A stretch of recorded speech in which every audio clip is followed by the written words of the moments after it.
ya batu ya pitani mu lafti wala kiba erichan wal barega ni ko basiba ya dangara wal farda ko ya batu imala jala lanu ni ko batu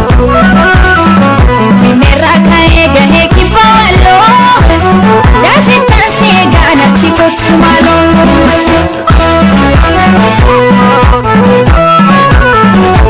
Hai shamar kapone hordoftoota caaloo firii jalatti kan argamtan hundi keessanuu biyya alaaf biyya keessa teessanii kan hordoftan hundi keessanuu nagaa waaqayyo bakka jirtanitti isiniif haa baay'atu akkam jirtu nagaa keessan nagaa kooti galanni waaqayyo dafaa ta'u isinillee akka nagaa taata waaqayyo biraa abdiin qaba akkam jirtu mee jiruuf jireenya akkamii dadhabbii ramadaanatirraa haftaniitu akkam isinitti jira dadhabbiinsa dagattanii miti amma shaashan baay'ichaa jirtu hundi keessanuu naa keessa dabarreerra galanni kan rabbiiti naa baga keessa nu dabarsee hundumti keessa nu baga keessa darbitanii isiniin jedha dadhabbii saayee inni kanaadha kanarraan kana filmaadha waan tokko si yaadachiisuun dhufee ijoollee baadiyyaa koo I love you baadiyyaa koo ani baadiyyeedha na beektu miti ijoo namni na wallaaltanii jirtan miti sirriidhaan beektu baroonni keessanuu kanaafuu mee ijoollee baadiyyaas ta'e katamaas ta'e rakkoon qabu garuu hanqoosa fan jedhee baadiyyaa garuu baay'een jaaladhaan baadiyyaatti dhaladhee guddadhes warii eegan guddadhe jechuudha warii otuman eegutti biyya kana dhufeeni egan barumsa galallee barumsa barachaa warii tiksaan ture jechuudha kanaaf warii eegullee nan jaaladhaa bakka waan hunduma isaayyuu nan jaaladhaan ture amma garuu nafe qaayyaa doonaa deebite garuu baay'inatti tola ture deebuun danda'u hundaafiyyuu Maalifan dhufe isinitti fakkaate waan tokko si yaadachiisuun dhufeerra hundumti keessan akka yaadattan abdiin qaba anillee baay'ee yaadadhu tapha yeroo ijoollummaa baay'ee waan yaadadhuun qabu kana yaadadhu keessa isinifan jira isin immoo wanta yaadattan koomantii jalatti naaf barreessaa hundi keessan warri sagalee koo dhaggeeffattan hundi keessan koomantii otuun barreessin baatanii jennaan yaa weelkum sinan ejjeessa dhageessaniitu na barreessa tapha kamuu yaa ta'u tapha yaadattan naaf barreessaa koomantii jalatti okay ani immoo tapha yaadadhu tokko isiniifan jedha bakka dogongoratti immoo naaf sirreessitu isin maatii kooti mitiire kanaafuu wanta dogongorre tokko wal sirreeffachuun dirqama oromummaa keenyatti kanaaf na sirreessuu qabduun isiniin jedha bakka dogongoratti caaloo akkasii miti akkanaadha jettanii na sirreeffachuu qabdu jechuudha kana isiniin jedha taphicha immoo nan jedha bakka dogongoratti immoo akkuma isinitti hime tokko maali tokkiin tokkittuma lama maali lamaan mucharee sadi maali sadee sussummani afur maali arfan mucha saayyaa shan maali shanan qophiin harkaa ja'a maali ja'a jabbii qaraxaa torba maali torba naannoo sabbataa sadee maali sadee dhalalleencaa sagal maali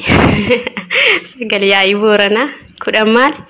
kornam bolle sardiqa akka kanatti fakkaata garuu dhibbatti hunda isaa hin yaadadhu bakka dogongorata dhageessaniitu itti guuta tapha yaadattan hundi keessanuu koomantii jalatti naaf barreessaa asirratti baay'ee taphachuu waan barbaadeef tapha yeroo ijoollummaa hundi keessanuu tokko tokkoon dhiiras haa ta'u shamaras haa ta'u tapha yaadattan hundi keessanuu naaf barreessaa tapha yeroo ijoollummaa tapha yaadattan kana yaadannaa nuti kana yaadannaa ani kana yaadadha jettanii akka yaadanaaf qoodan barbaade kanaafuu viidiyoo kana hamma dhumaatti daawwadhaa yaada keessan naaf kennaa koomentiin immoo na barbaachisa koomentiin naaf barreessaa iddoo itti dogongoretti na sirreessaa isiniin jedha I love you oromoo koo hedduun isin jaaladha hedduun isin kabaja warri haaraa dhuftan immoo baga nagaan dhuftan isiniin jedheen jira share subscribe gochuun dagatiina subscribe godhaa warri haaraa dhuftanii koomentii naaf barreessaa warri maatii isiniin taanillee maatii isiniifan ta'a kanaaf warri maatii naa taatanii hamma yoonaatti na wajjin turtan na jajjabeessaa turtan hedduu galatooma ni keessanuu isinan galateeffadha jecha isiniif hin qabu warri yeroo nan badullee maaf baddeettanii keessanillee na barbaadanii akkasuma koomentii jalatti illee naaf barreessitanii na barbaadan namni na barbaadu jira natti fakkaatu garuu baay'een gammadee yeroo isin akkasitti na barbaadan dhugaa dubbachuudhaaf Oromoo silumaa wal barbaada waliin gatu waliin dagatu kanaaf guddanaaf galatooma warina barbaadan hundi keessanuu isiniin jedha sababa hojii ramadaanatiin kanan badeesi amma isiniif deebi'een jira si wajjinan jira hojiin amma duraata irratti qoshii amma ramadaanaa sanirra amma ta'e tokko amma wayya jechuudha qoshiin qannasaan beektu hundumti keessanuu kanaaf amma wajjin jirra kanaaf iyyuu nagaan naa turaayii bakka jirtanitti rabbi sinaa eegunduma keessanuu innumna isiniif haa ta'u isiniin jedha ijoollee mana namaa keessa hojjettan hundumti keessanuu akka baay'ee deddeebitan beeka abshir guyyaa tokko agaarra dadhabnu kana boru boqonnaa arganna waan ta'eef jabaadhaa isiniin jedha hunduma keessanuu baay'een isin jaalladha baay'een isin kabaja